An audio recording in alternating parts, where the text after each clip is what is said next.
L'écho métallique des rires résonnait contre les murs en béton de la cantine de Fort Valor lorsque le sergent-major Wade Crusher Grant pointa du doigt l'uniforme camouflage soigneusement repassé de Harper Spencer, une fille de 12 ans. Avec condescendance, il déclara aux soldats réunis que les petites filles ne devraient pas jouer à s'habiller avec les vêtements des morts. Ce que Grant ignorait, c'était que ce n'étaient pas des habits de déguisement. Ils appartenaient au capitaine Sarah Angel Spencer, l'une des tireuses d'élite les plus décorées de l'armée, morte en Afghanistan 3 ans plus tôt. Et sa fille avait hérité de bien plus que des vêtements. Quand Harper demanda calmement à montrer ses compétences au tir au stand Eagles Peak, l'amusement cruel de Grant se changea en un silence stupéfait. La précision impossible d'un enfant avec un fusil brisait toutes les idées reçues sur le talent, le respect et la véritable signification de l'héritage militaire. Ce matin-là, le soleil projette de longues ombres sur la base de Fort Valor alors qu'Harper franchit la porte principale aux côtés de son père,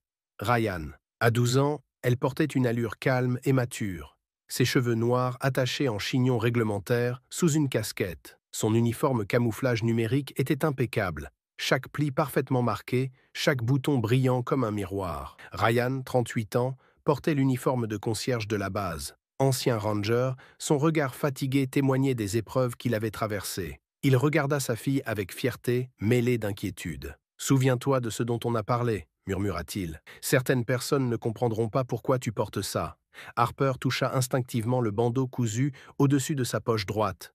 Spencer, avec les traces effacées des galons de capitaine. « Je comprends, papa, mais elle aurait voulu que je les porte aujourd'hui. » Ce jour marquait le 3e anniversaire de la mort de sa mère, et Harper tenait à honorer sa mémoire. À la cantine, les soldats et civils vaquaient à leurs occupations. Harper suivait son père vers le rayon des produits d'entretien, attirant des regards curieux. Non loin, le sergent-major Grant racontait une histoire de pêche à un groupe de soldats, sa voix forte dominant l'espace. Quand il aperçut Harper, son expression se durcit. « Eh bien, que voilà » lança-t-il assez fort pour attirer l'attention. Harper releva les yeux, reconnaissant ce ton qu'elle connaissait bien, celui des adultes sur le point de dire quelque chose de désagréable. Grant s'avança, les bottes résonnant sur le sol poli. « Ma petite, tu sais que ce n'est pas Halloween, non ?» Harper, le visage rouge, mais le regard ferme, répondit « Non, monsieur, je sais quel jour on est. » Grant poursuivit autoritaire. « Alors explique-moi pourquoi une fillette se promène sur ma base déguisée en militaire. Tu crois que c'est un jeu ?» Ryan s'avança pour intervenir, mais Harper le devança. « Ce ne sont pas des déguisements, monsieur. Cet uniforme appartenait à ma mère. » Grant ne montra aucune pitié. « Ah oui? Et quel était le métier de maman dans l'armée? Cuisinière? Secrétaire ?» Harper resta digne. « Ma mère était le capitaine Sarah Spencer, elle était tireuse d'élite. » Un murmure parcourut l'assemblée. Certains soldats connaissaient ce nom. Mais Grant, sarcastique, répliqua « Une tireuse d'élite?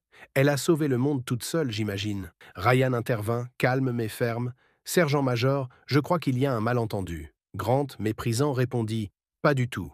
Votre fille joue à la militaire. C'est un manque de respect pour ceux qui ont vraiment mérité cet uniforme. » Harper sentit tous les regards braqués sur elle, tandis que son père serrait les poings. Alors elle prit une décision. « Sergent-major Grant, si vous ne croyez pas que ma mère méritait cet uniforme, je peux vous montrer ce qu'elle m'a appris. » Un instant de silence, puis Grant ricana. « Ah oui? Et qu'est-ce qu'elle t'a appris?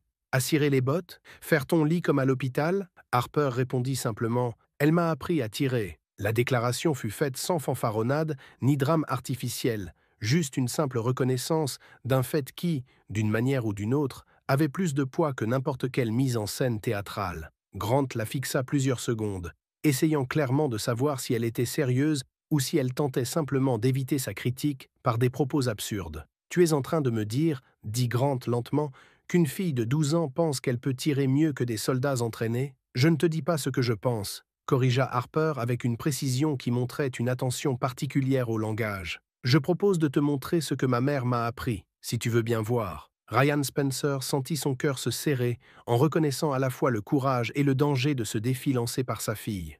Harper avait hérité des talents exceptionnels de tireuse d'élite de sa mère, mais exposer ses compétences dans un tel contexte pouvait causer des problèmes qu'il ne voulait pas gérer. « Harper, ce n'est peut-être pas le meilleur moment, » commença Ryan. « En fait, » interrompit Grant, sa voix prenant un ton cruel, « c'est exactement le bon moment. Si la petite fille veut jouer à la soldate, voyons ce qu'elle sait faire. Il s'adressa alors aux soldats rassemblés, son ton devenant plus théâtral, sentant la valeur du spectacle à venir. Alors les gars, qui est curieux de voir quel entraînement cette fille de 12 ans a reçu de sa mère, soi-disant tireuse d'élite. L'invitation visait clairement à humilier Harper en exposant l'écart entre ses fantasmes d'enfant et la réalité militaire.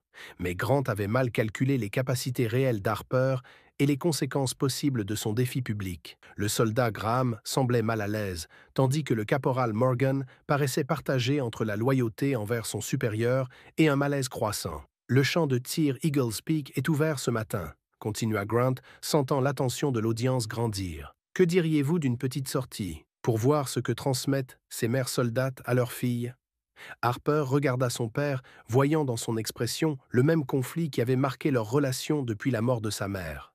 Ryan voulait la protéger de ce genre d'examen public, mais savait aussi que reculer maintenant confirmerait toutes les suppositions méprisantes de Grant sur leur héritage militaire. « Papa » dit doucement Harper, « ça va, je veux faire ça. » Ryan étudia son visage, reconnaissant la même détermination que Sarah avait montrée face à des situations impossibles. Le ressemblance lui serra la poitrine, mélange de douleur et de fierté. Enfin, acquiesça-t-il lentement. « Très bien, sergent-major, allons au stand. » Alors que le groupe improvisé se dirigeait vers la sortie, Harper marchait calmement à côté de son père avec une concentration remarquable pour une enfant. Elle allait démontrer des compétences que peu croiraient. Pour elle, c'était un retour à une part essentielle de son identité. Le soleil du matin s'intensifiait à l'extérieur.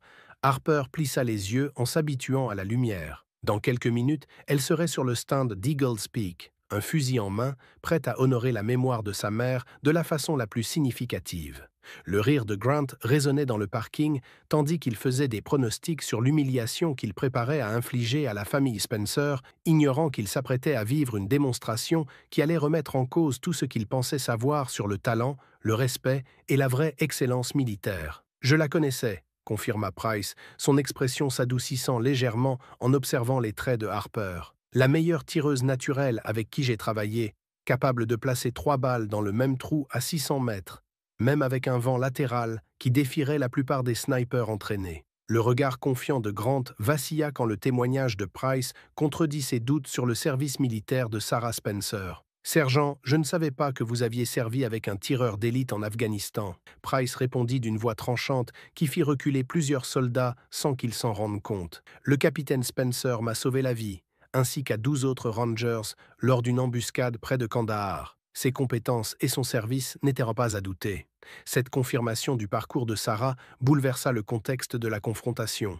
Grant se retrouva mal à l'aise d'avoir publiquement remis en question le service d'une héroïne de guerre décorée, tandis que Harper ressentait la validation de tout ce qu'elle avait appris sur l'héritage de sa mère. Même si sa mère était soldat, ça ne veut pas dire que la gamine a hérité des compétences, répliqua Grant, tentant de garder sa position dominante. Les enfants ne deviennent pas tireurs d'élite parce que leurs parents savent tirer. Price examina Harper d'un œil professionnel, évaluant son potentiel. « Quel âge avais-tu quand ta mère a commencé à t'entraîner ?»« 8 ans, répondit Harper.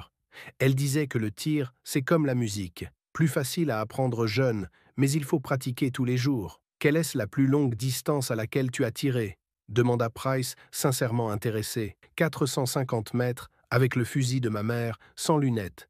Mais c'était il y a 6 mois, j'ai grandi depuis, donc ma visée a peut-être changé. » L'audace de tirer à 450 mètres avec une mire mécanique impressionna tous les présents. Mitchell réévalua les capacités de la jeune fille. « Sergent, » intervint Grant, mal à l'aise, « vous ne suggérez tout de même pas qu'on laisse un enfant manipuler des armes militaires sur des bases non vérifiées. » Price répondit avec autorité, « Si Harper Spencer est ne serait-ce que la moitié d'eux.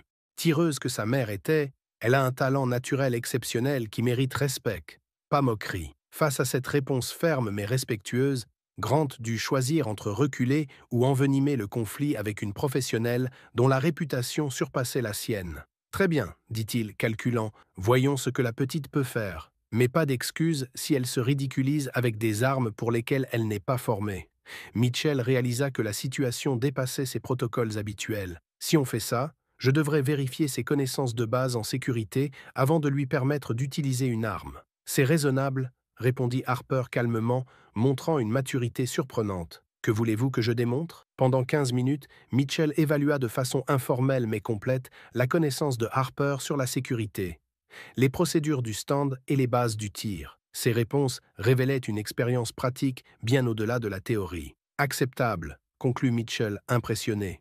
On commencera par du tir à 25 mètres avant d'envisager plus loin. Price observa avec intérêt. Capitaine, avec votre permission, je souhaiterais assister à la démonstration de Mademoiselle Spencer. Les méthodes d'entraînement de sa mère pourraient nous être utiles. En se dirigeant vers les postes de tir, Harper marcha aux côtés de Price, impatiente d'en apprendre plus sur le service de sa mère. « Sergent, comment était-elle en combat? Calme sous pression, répondit Price. Jamais pressée, jamais émotionnelle. Elle disait que le tir, c'est 90% de discipline mentale et 10% de technique. Grant écouta avec scepticisme, doutant que la fillette réussisse. Price acquiesça, mais d'une autre manière. Le tir en combat est bien plus dur. Heureusement, on commence par le stand pour tester les bases. Harper observe la cible à 25 mètres, calculant déjà distance, vent, réglage. Le soleil matinal offrait une lumière idéale. Mitchell installa les cibles, tandis qu'Harper manipulait son M4 avec aisance, sans hésitation. « Prête quand vous voulez, mademoiselle Spencer », annonça Mitchell. Harper s'installa en position couchée, fluide et maîtrisée, aligna la visée. Le silence tomba autour. Grant se plaça pour observer la technique et les réactions, prêt à confirmer ses préjugés. Le claquement du coup de feu résonna, suivi du tintement de la balle sur l'acier. Mitchell, aux jumelles, constata, en plein centre, bon tir. Grant parla avec condescendance. Un coup de chance, tout le monde peut avoir ça une fois. Price s'avança calmement. Mademoiselle Spencer, seriez-vous à l'aise pour un groupement de 5 tirs? Oui, madame, répondit Harper sans quitter la visée. Ce respect du grade suscita des hochements de tête. La démonstration qui suivit fit taire tous les sceptiques. Les 5 balles étaient regroupées si serrées qu'elles semblaient un seul trou agrandi. Mitchell baissa ses jumelles, admiratif.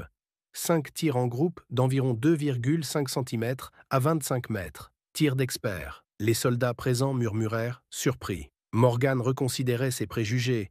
Graham admirait. Grant affichait ses premiers doutes. Très bien, elle peut toucher une cible à courte distance, mais 25 mètres, ce n'est pas du tir réel. N'importe quelle recrue peut apprendre à toucher une cible quand elle est à portée de main. Price se tourna vers Grant avec l'expression patiente d'un instructeur face à un élève têtu. Sergent-major, quelle distance considérez-vous appropriée pour évaluer les compétences de tir? La question était un piège, mais Grant, par fierté, ne recula pas. Les vrais soldats se qualifient à 300 mètres. Si elle est si bonne, voyons-la à une distance où le talent compte vraiment. Harper leva la tête de la lunette, cherchant l'approbation de son père. Ryan sentit sa gorge se serrer, reconnaissant dans son regard la même détermination que sa mère avait toujours montrée face à l'impossible. « Harper, dit-il doucement, tu n'as rien à prouver. »« Je sais, papa, » répondit-elle fermement, rappelant vivement sa mère. « Mais je veux essayer. » Mitchell se retrouva mal à l'aise, supervisant une démonstration qui dépassait rapidement les règles de sécurité habituelles.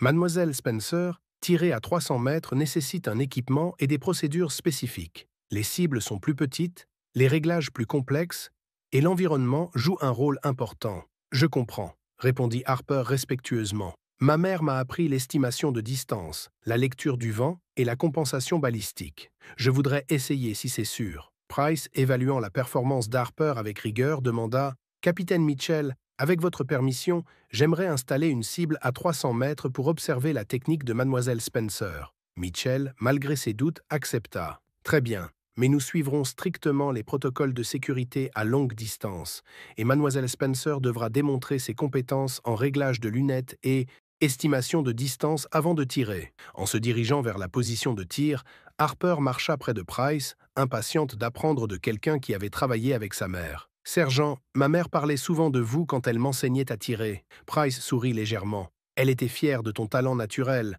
mais voulait aussi que tu comprennes la responsabilité liée à ses compétences. Grant, écoutant, s'agaçait.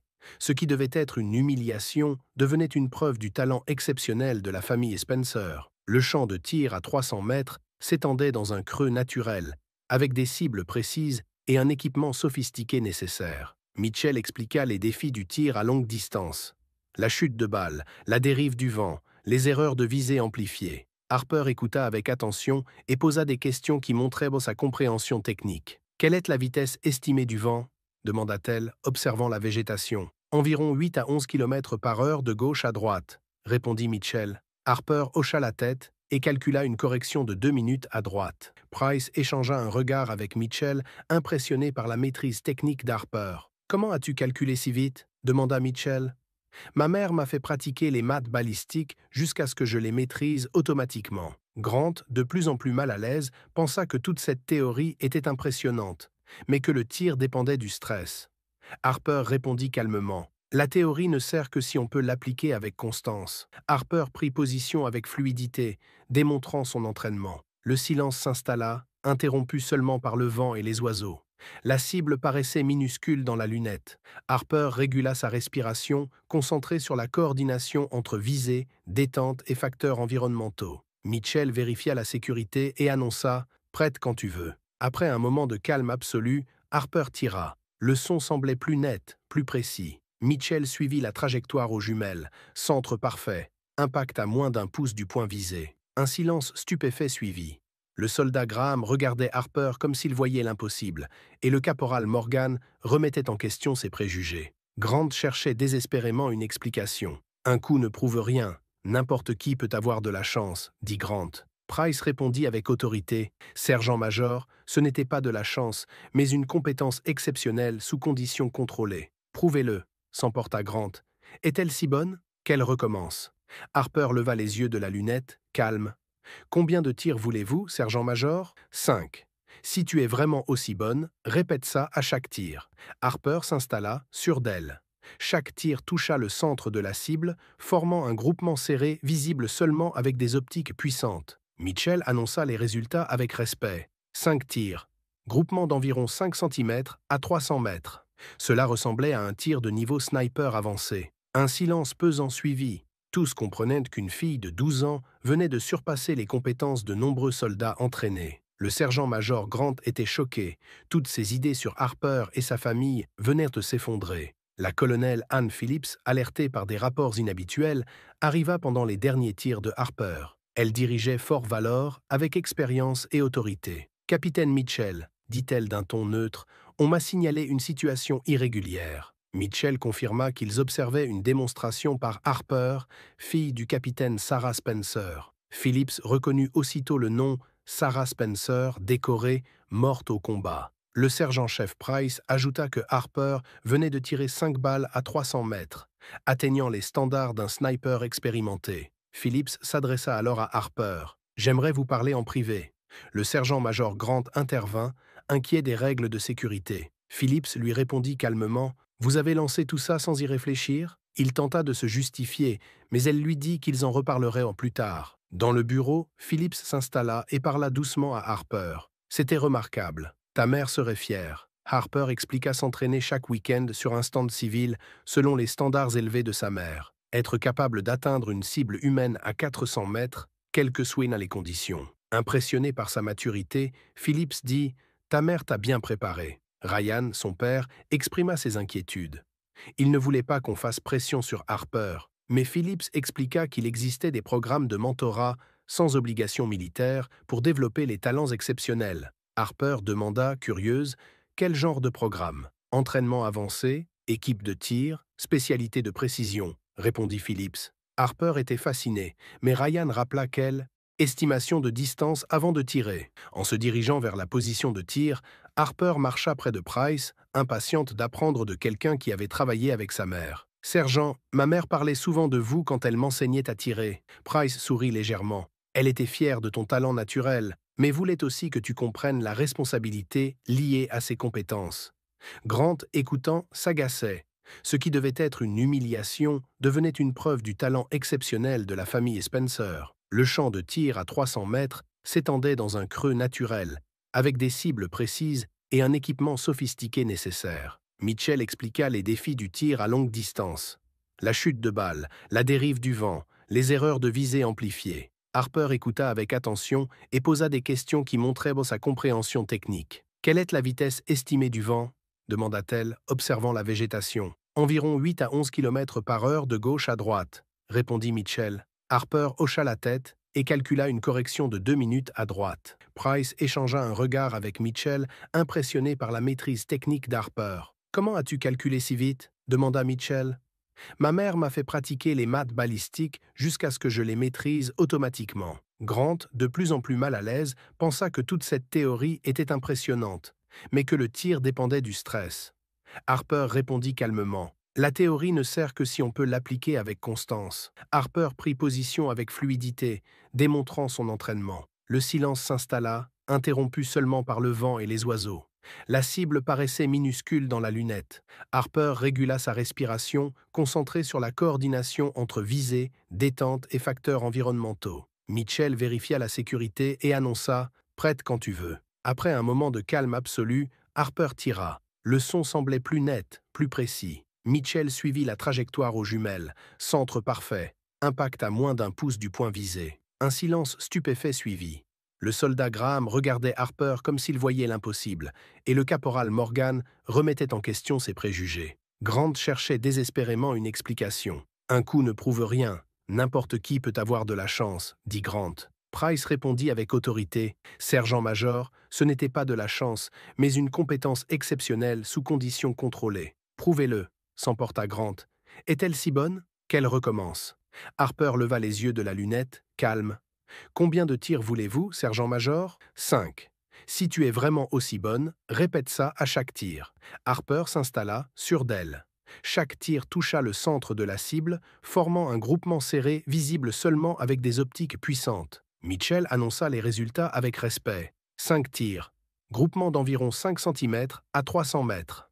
Cela ressemblait à un tir de niveau sniper avancé. Un silence pesant suivit. Tous comprenaient qu'une fille de 12 ans venait de surpasser les compétences de nombreux soldats entraînés. Le sergent-major Grant était choqué. Toutes ses idées sur Harper et sa famille venaient de s'effondrer. La colonelle Anne Phillips, alertée par des rapports inhabituels, arriva pendant les derniers tirs de Harper. Elle dirigeait Fort Valor avec expérience et autorité. « Capitaine Mitchell, » dit-elle d'un ton neutre, « on m'a signalé une situation irrégulière. » Mitchell confirma qu'ils observaient une démonstration par Harper, fille du capitaine Sarah Spencer. Phillips reconnut aussitôt le nom Sarah Spencer, décorée, morte au combat. Le sergent-chef Price ajouta que Harper venait de tirer 5 balles à 300 mètres, atteignant les standards d'un sniper expérimenté. Phillips s'adressa alors à Harper. « J'aimerais vous parler en privé. » Le sergent-major Grant intervint, inquiet des règles de sécurité. Phillips lui répondit calmement « Vous avez lancé tout ça sans y réfléchir ?» Il tenta de se justifier,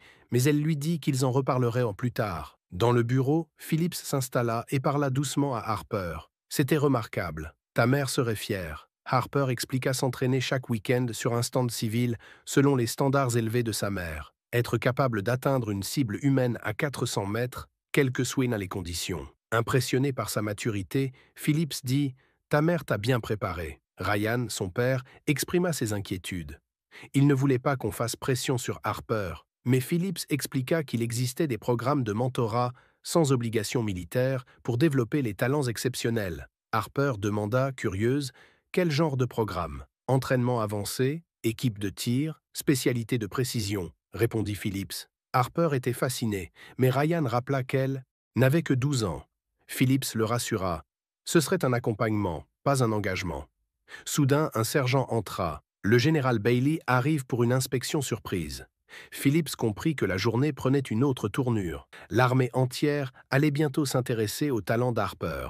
Alors que le groupe quittait le bâtiment de contrôle, Harper repensait à cette matinée. Elle avait commencé par une humiliation, mais se terminait par des opportunités inattendues. Le nom sur son uniforme semblait plus lourd maintenant que l'héritage de sa mère se mêlait à sa propre histoire. Dehors, le sergent-major Grant attendait, inquiet de devoir expliquer pourquoi il avait remis en question les compétences d'une enfant qui venait de surpasser des soldats entraînés. « Sergent-major, » dit le colonel Phillips, « je veux un rapport détaillé dans 2 heures, avec votre évaluation et vos recommandations. » Grant comprit qu'il devrait reconnaître les capacités de Harper tout en justifiant son comportement.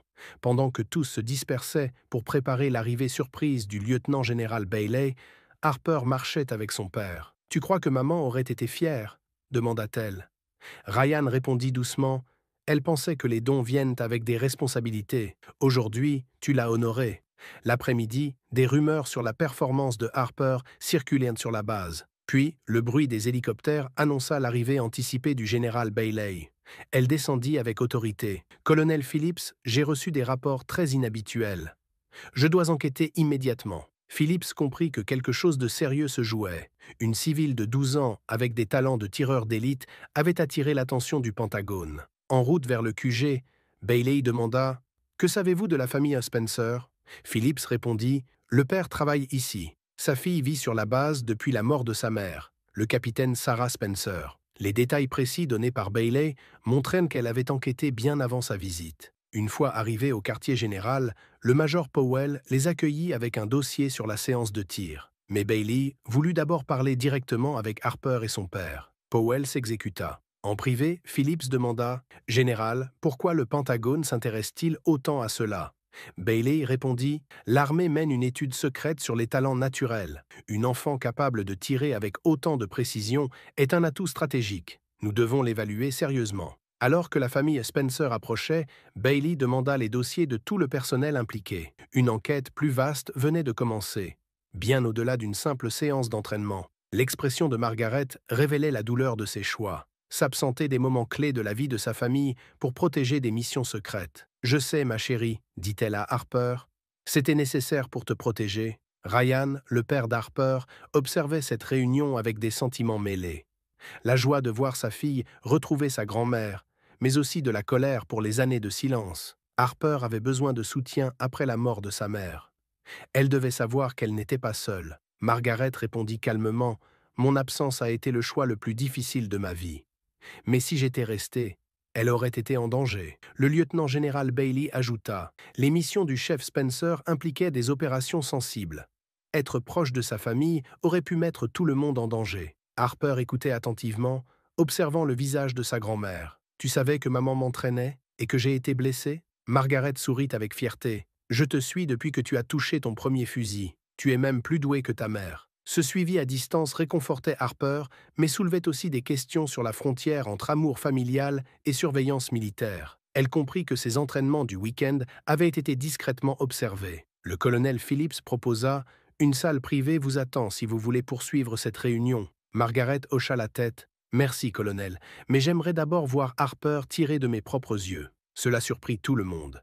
Il ne s'agissait pas seulement d'une réunion familiale, mais aussi d'une évaluation. « Grand-mère, je serais honoré de te montrer ce que maman m'a appris. » Margaret répondit « Je veux voir ta précision, mais aussi comprendre comment ta mère t'a formé. » En chemin vers le stand de tir, Harper demanda « Peux-tu me parler de l'enfance de maman ?» Margaret se souvint avec émotion. Elle a commencé à tirer à 7 ans. Elle avait ta même coordination, mais aussi une discipline mentale rare. « Tu l'as formée comme elle m'a formé ?» demanda Harper. « En partie, mais elle a adapté ses méthodes à ta manière d'apprendre. » Sur le pas de tir, Harper s'installa. Margaret observa sa technique avec l'œil d'une experte. Le tir parti, précis, net, parfait. Cible touchée en plein centre, annonça Mitchell. Margaret était impressionnée. C'était exceptionnel, Harper. Merci, grand-mère. Je m'entraîne pour honorer maman. Margaret s'approcha. Tes compétences peuvent y façonner ton avenir. Mais elles impliquent aussi de grandes responsabilités. Le sergent-major Grant arrive, visiblement tendu. Il avait traité Harper avec condescendance le matin même. Margaret l'interrogea fermement. « J'ai lu votre rapport. Votre jugement initial était erroné. » Grant admit « Elle est exceptionnelle. Je n'avais pas toutes les informations. » Margaret conclut avec autorité « Harper n'a pas juste du talent. Elle a reçu une formation exigeante, faite de discipline et de passion. » « C'est bien ce que je dis, » répondit Bailey avec le ton direct propre aux militaires. « Le chef Spencer a surveillé votre famille à distance, sans contact direct à cause des protocoles de sécurité, mais en restant au courant des grands événements. » Harper eut du mal à comprendre qu'elle avait une grand-mère vivante, obligée de rester cachée pour des raisons militaires. « Elle sait pour moi et pour maman ?» Bailey hocha la tête, ému. « Le chef Spencer suit ta vie depuis ta naissance. Elle était présente, en secret, aux funérailles de ta mère. Elle n'a pas pu se montrer, mais elle était là. » Cette image bouleversa Harper. Une grand-mère obligée de rester loin, même dans les pires moments, à cause de son devoir. Bailey se tourna vers Ryan. « Elle a aussi aidé votre famille à obtenir les soutiens nécessaires, même si cela devait rester invisible. » Ryan réalisa alors que certaines aides reçues ne venaient peut-être pas du hasard, mais de sa mère cachée. « Si elle suit tout, elle sait pour nos difficultés, demanda-t-il. « Elle sait tout, » répondit Bailey. Même les entraînements de tir de Harper qui ont attiré l'attention des institutions militaires. Harper était à la fois impressionné et troublé. La protection constante de sa grand-mère posait aussi la question des limites entre famille et devoir. « Je peux la rencontrer » demanda-t-elle.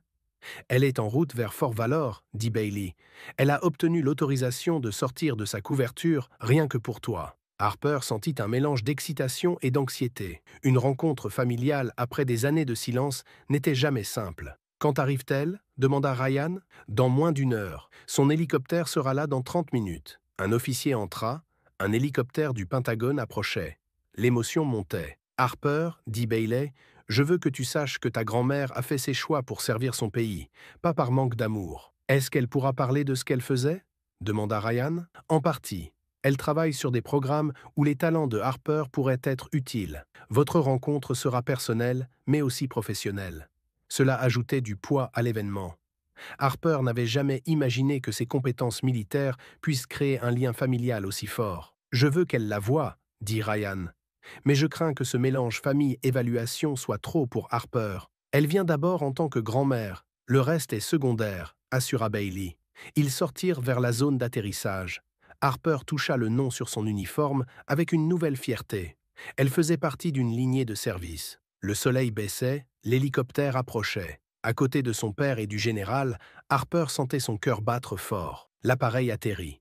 Une femme sortit, droite et calme. Ses cheveux gris encadraient un visage familier. Leurs regards se croisèrent. « Harper, » dit la femme avec émotion, « tu ressembles à ta mère. » Harper, bouleversé, murmura, « Grand-mère, je croyais que tu étais morte. » L'expression de Margaret trahissait la douleur de ses choix. S'éloigner de sa famille pour accomplir des missions importantes. « Je sais, ma chérie, c'était nécessaire pour te protéger, toi et mes opérations. » Ryan, le père d'Harper, regardait cette réunion avec des émotions partagées. Heureux que sa fille rencontre sa grand-mère, mais en colère contre les années de silence. Chef Spencer, Harper avait besoin de soutien après la mort de Sarah. Elle devait sentir qu'elle n'était pas seule. Margaret hocha la tête. « Je comprends. » Mais être présente aurait mis Harper en danger. Le général Bailey expliqua « Les missions de Margaret étaient sensibles. Être proche de sa famille l'aurait exposée à des menaces. Son absence était une forme de protection. » Harper écoutait, intrigué. « Grand-mère, savais-tu que maman m'avait entraîné ?» Margaret sourit avec fierté. « Je suis tes progrès depuis le début. Tu surpasses même ta mère. » Cette révélation troubla Harper. Elle comprit que ses séances de tir avaient été discrètement observées. Le colonel Phillips proposa une salle privée pour discuter. Margaret refusa. « J'aimerais d'abord voir Harper. » Tirer. Surprise générale. Mais Harper accepta avec confiance. Ce serait un honneur. Margaret, mêlant rigueur et tendresse, ajouta « Je veux comprendre comment ta mère t'a formé. » En chemin vers le stand de tir, Harper demanda « Parle-moi de l'enfance de maman. » Margaret raconta « Sarah a commencé à 7 ans. Elle avait ta précision et une discipline exceptionnelle. » « Tu l'as formée comme elle m'a formé ?» demanda Harper. « En partie, » répondit Margaret. « Mais elle a adapté sa méthode à toi. » Arrivé au champ de tir, le capitaine Mitchell annonça « Cible prête à 300 mètres. » Harper se prépara. Margaret observait chaque mouvement avec attention. Harper tira. Silence. Tir parfait. Impact au centre. Margaret fut impressionnée.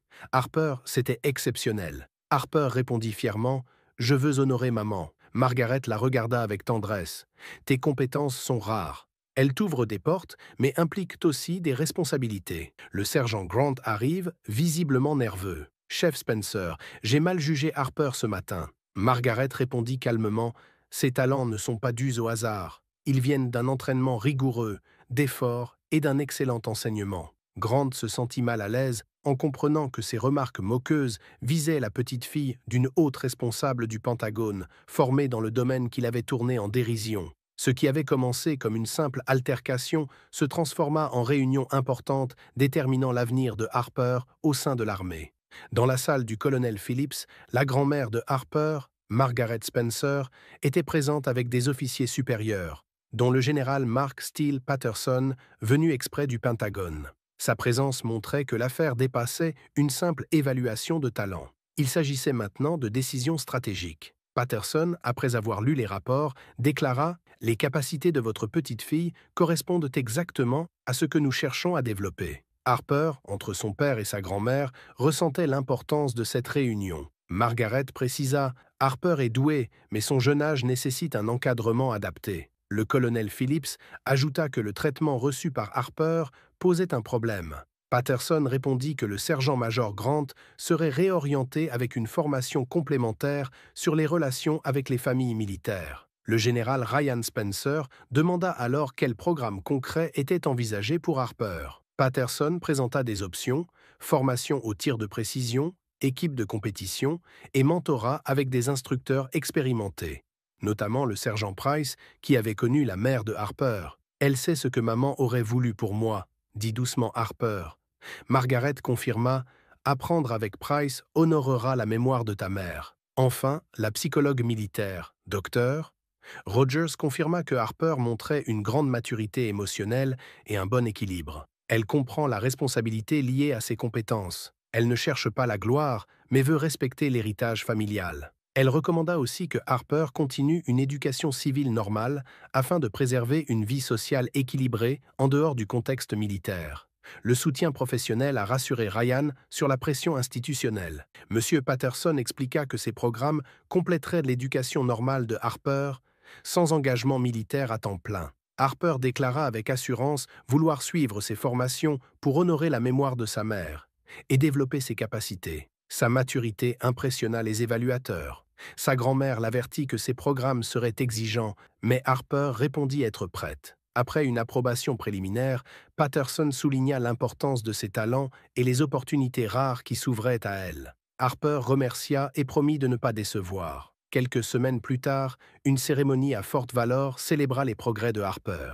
Elle portait l'uniforme modifié de sa mère, désormais reconnue comme instructrice junior en tir. Les changements apportés grâce à son parcours transformèrent la base, améliorant la reconnaissance des talents civils et le soutien aux familles militaires. Le colonel Phillips salua ces avancées. Harper, quatrième génération de sa famille dans le tir militaire, monta au podium avec confiance, saluant même le sergent-major Grant qui avait changé d'avis à son sujet. Elle déclara « En portant l'uniforme de ma mère, je voulais honorer sa mémoire. Je n'imaginais pas découvrir une famille et des opportunités nouvelles. Ma mère m'a appris que les talents impliquent des responsabilités, et je suis prête à les assumer. » L'expression de Margaret trahissait la douleur de ses choix, s'absenter des moments les plus importants de la vie de sa famille. « Je sais, ma chérie, c'était nécessaire pour te protéger et accomplir mes missions, » dit-elle doucement. Ryan Spencer observait la scène avec des sentiments mêlés, heureux que Harper rencontre enfin sa grand-mère, mais aussi en colère d'avoir été privé de ce lien familial si longtemps. Chef Spencer, Harper avait besoin de sa famille après la mort de Sarah. Elle devait savoir qu'elle n'était pas seule. Margaret lui répondit calmement « Monsieur Spencer, rester loin de Harper a été une des décisions les plus difficiles de ma vie, mais ma présence aurait pu la mettre en danger. » Le lieutenant-général Bailey ajouta « Les missions de chef Spencer impliquaient des opérations sensibles. Garder ses distances, c'était la protéger. » Harper regarda sa grand-mère, curieuse. « Grand-mère, tu savais pour mon entraînement ?» Margaret sourit fièrement. « Je t'ai suivi depuis tes débuts. Tu surpasses même ta mère. » Cette révélation surprit Harper. Ces séances de tir avaient été observées, discrètement, par quelqu'un qui se souciait d'elle. Le colonel Phillips s'approcha. « Une salle privée est prête pour poursuivre cette réunion. » Margaret refusa. « Avant cela, je voudrais voir Harper tirer. Grand-mère, ce serait un honneur de te montrer ce que maman m'a appris, » répondit Harper avec confiance. En chemin, elle demanda « Tu peux me parler de l'enfance de maman ? Elle a commencé à tirer à 7 ans. Comme toi, elle avait une coordination naturelle, mais aussi une grande discipline. » Sur le champ de tir, Margaret observa Harper se préparer. Elle reconnut les méthodes enseignées par Sarah. « Cible à 300 mètres prête », annonça le capitaine Mitchell. Harper respira profondément, visa et tira. Le tir toucha le centre exact de la cible. Un silence impressionné suivit. « Harper, » dit Margaret d'une voix posée, « c'était un tir exceptionnel. Merci, grand-mère. Je m'efforce d'honorer maman en gardant ses enseignements vivants. » Margaret s'approcha, fière mais aussi inquiète. « Tes talents t'ouvrent des portes, mais ils impliquent aussi de grandes responsabilités. » Avant qu'Harper ne réponde, le sergent-major Grant arriva, mal à l'aise. « Chef Spencer, j'ai mal jugé Harper ce matin. Son niveau dépasse de loin mes attentes. » Margaret le regarda fermement. Ses compétences sont le fruit d'un travail acharné, d'une discipline et d'un excellent encadrement. Ce n'est pas un simple don.